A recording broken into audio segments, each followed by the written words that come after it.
So this is a new question coming in front of you. The problem name is add two numbers 2. The problem says that you are given two non-empty linked lists representing two non-negative integers. Okay, so both the numbers that it is going to represent are going to be non-negative. Now the catch here is the most significant digit comes first, and each of their nodes contains a single digit. That means if you have a list like 7243, then this whole list, this 7243, and then let's say this 564 is something like 3 is the least significant digit and 4 is the least significant digit. So if you see the problem add two numbers, if I open this problem parallelly, which is the first variation of it, you can see here 243 was getting represented as 342 only. See, 243 was getting represented as 342, right? But here you will realize that, okay, 7243 and 564 is represented such that the most significant digit comes first. That means this 7 is at the last, this 3 is the least significant digit. So technically the representation is same, 342. See, here also the representation is 3427. If you add 3 with 4, you get a 7. Then you add 4 with 6, right? And so on. So what is the crucial difference between both of these questions? Let's see. Now the crucial difference between both of the questions is that here the numbers were reversed. So the expected answer was also reversed. So before moving forward in the video, I would like to tell you about the brand new offering of Algocamp, which is the Lambda 5.0 course. So this is the 5th iteration of the flagship advanced backend development course with Node.js, but this time it's bigger and better. This time Algocamp has introduced a lot of new projects. The whole ecosystem is going to be more AI powered. There are projects including Lovable Clone, your own AI fitness tracker, own AI interview planner and interview prep, I would say, tool.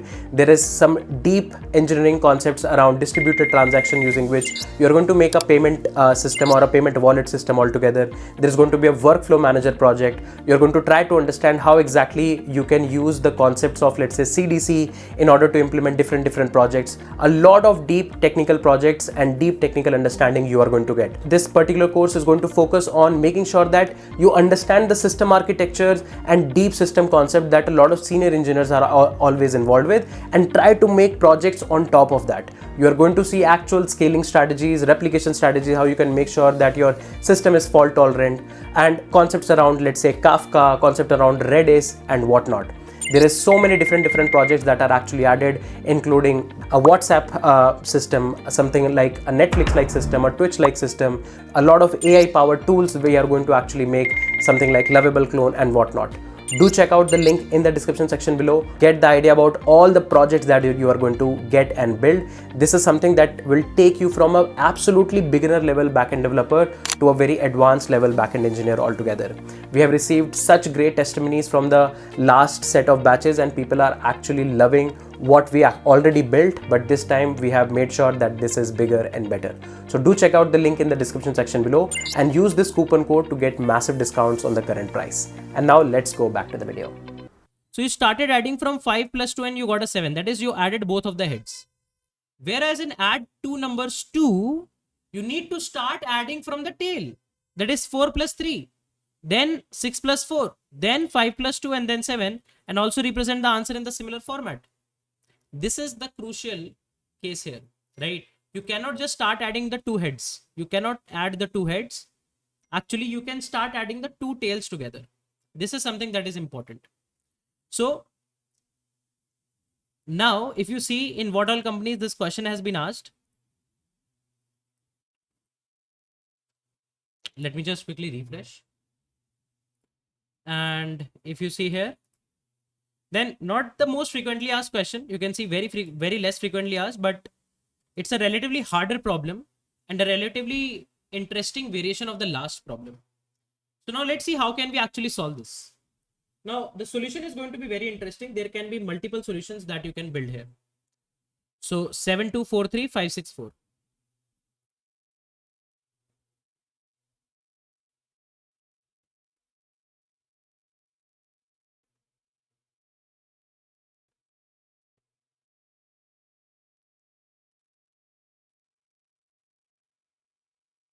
Okay, cool. Now, this is L1's head and this is L2's head. You cannot add the two heads together. If you want to reduce the same problem to the last problem, there is the first approach. Let's start discussing approach number 1. What is the first approach? The first approach says that reverse the first linked list. If you reverse the first linked list, then technically it will start looking something like this. And reverse the second linked list also. Okay. So if you reverse the first linked list, this will look like 3, 4, 2, 7. Second linked list will look like 4, 6, 5. And now technically you can add 3, 4. Then you can add 6, 4. Then 5, 2 and so on. So reverse the first linked list in order of n time.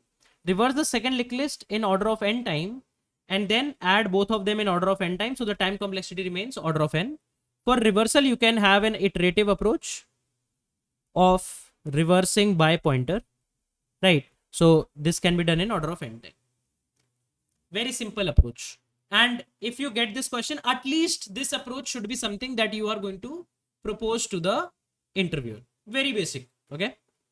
Now there is one more approach that you can do. Let me cut these two linked lists from here.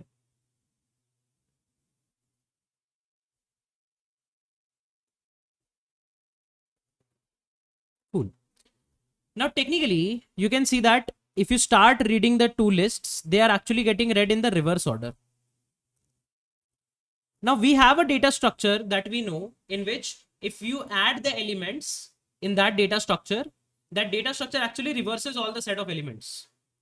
That is technically a stack.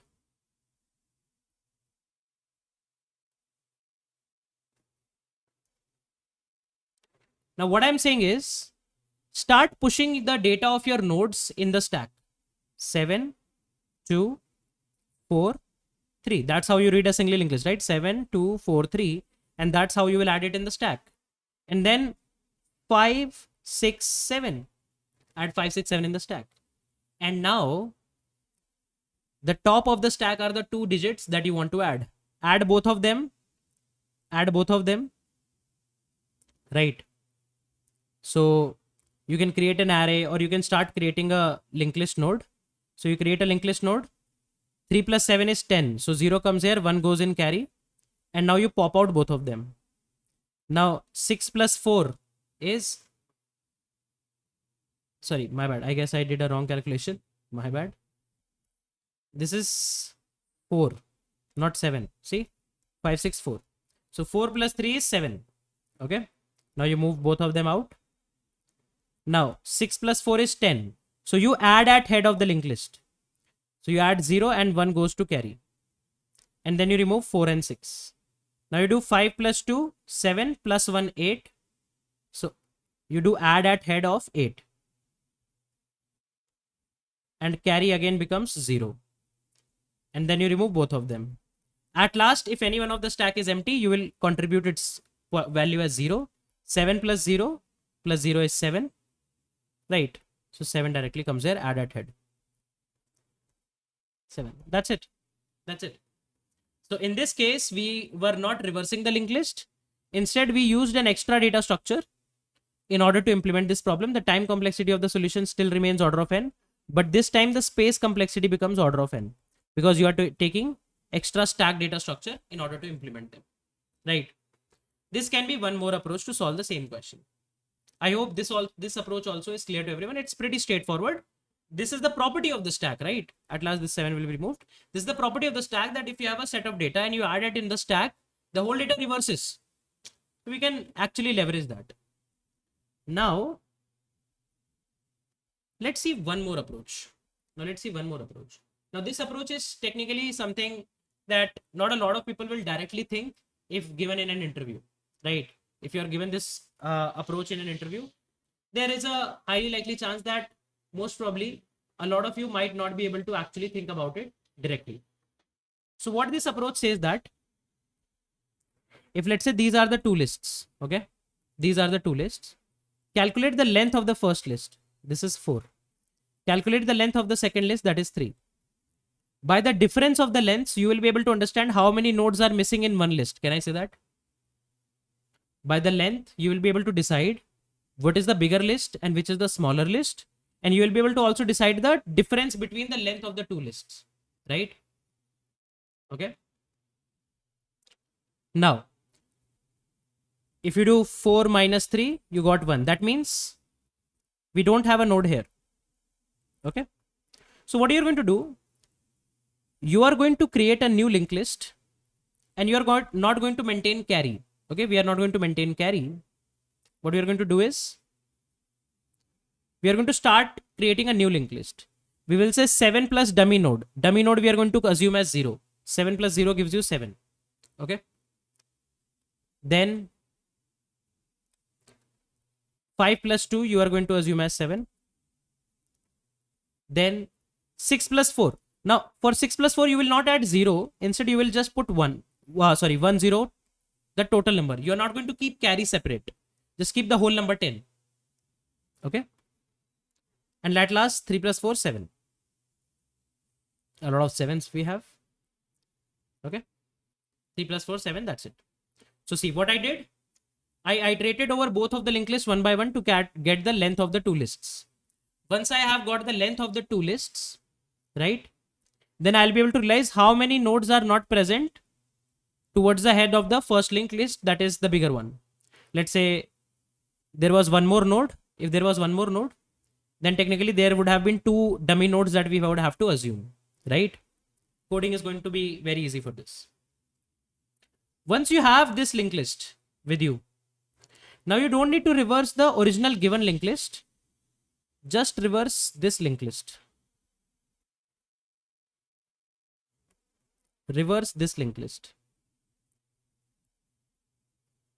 Once you reverse this linked list, now this is your head of the linked list.